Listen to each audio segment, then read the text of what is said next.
Depois o dia começa agitado em Brasília e a Itatiaia volta a falar do julgamento de Jair Bolsonaro, previsto para começar daqui a pouco às 9 horas. Acusado de tentativa de golpe de Estado, o ex-presidente decidiu não comparecer ao julgamento. E quem fala direto agora da porta do prédio do réu é a repórter Edilene Lopes. Edilene, bom dia para você. Situação de momento.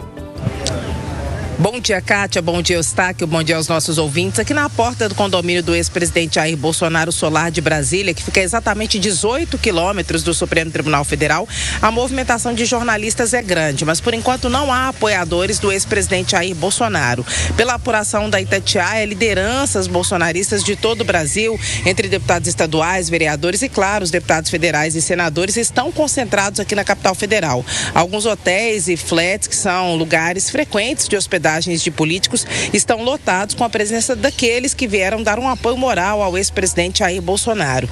Por enquanto, não há previsão de que eles se concentrem na porta do Supremo Tribunal Federal, e vamos lembrar que da época do aceite da denúncia, eles estiveram no STF, mas desta vez a informação é de que eles estariam aqui no Solar de Brasília, que é o condomínio de Jair Bolsonaro. No entanto, até o momento, sem presença de políticos aqui na porta. Jair Bolsonaro, conforme nós já noticiamos no jornal da Itatiaia, não deve comparecer ao Supremo Tribunal Federal, vai acompanhar o próprio julgamento, que é uma prerrogativa, um direito dele, de casa à distância. A alegação tanto da defesa de Bolsonaro quanto de seus filhos é que por questões de saúde ele não fará o deslocamento. Aliás, Kátia Eustáquio, essa deve ser uma tendência daqui para frente, a partir e após o julgamento. As justificativas relacionadas à situação de saúde de Bolsonaro, que sofreu um atentado a facadas em Minas Gerais, em Juiz de Fora, na campanha durante 2018, deve ser usada também para pedir a prisão domiciliar dele, caso após a condenação seja decretada a prisão em regime fechado.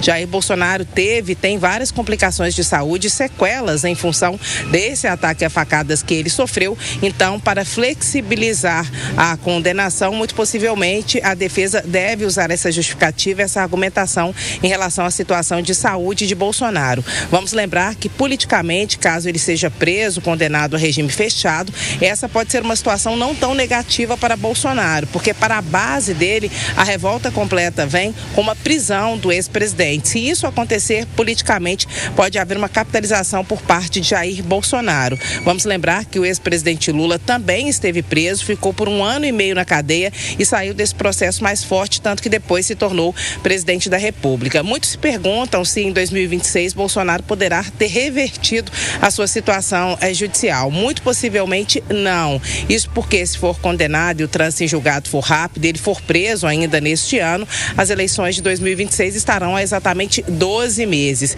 Esse processo de reversão da inelegibilidade não é um processo tão lento, não é um processo tão rápido. Se a gente comparar com a situação do ex-presidente Lula, ele não concorreu às eleições de 2018 e depois da prisão só conseguiu voltar ao poder mais de 5 anos depois. Colocou como seu próprio candidato, pouco antes da prisão, o ministro da Fazenda hoje, Fernando Haddad, que concorreu com Jair Bolsonaro, que venceu as eleições. Então é um processo jurídico e político um pouco mais complicado, mas que Jair Bolsonaro, de repente, se for preso, pode sair dele fortalecido. Kátia Eustáquio. Voltando a falar da situação de momento aqui na porta do Solar de Brasília, que é o condomínio de Bolsonaro, que fica no Jardim Botânico, a cerca de 18 quilômetros do Supremo Tribunal Federal, movimentação tranquila, sem concentração de manifestação e sem presença de políticos. No caminho de vinda para cá, eu vi manifestantes da base do presidente Lula com um grande boneco inflável de Bolsonaro e algumas frases relacionadas a uma tentativa de golpe ou golpe, isso no caminho para a casa de Bolsonaro, por onde passa toda a imprensa nacional e até internacional hoje que acompanha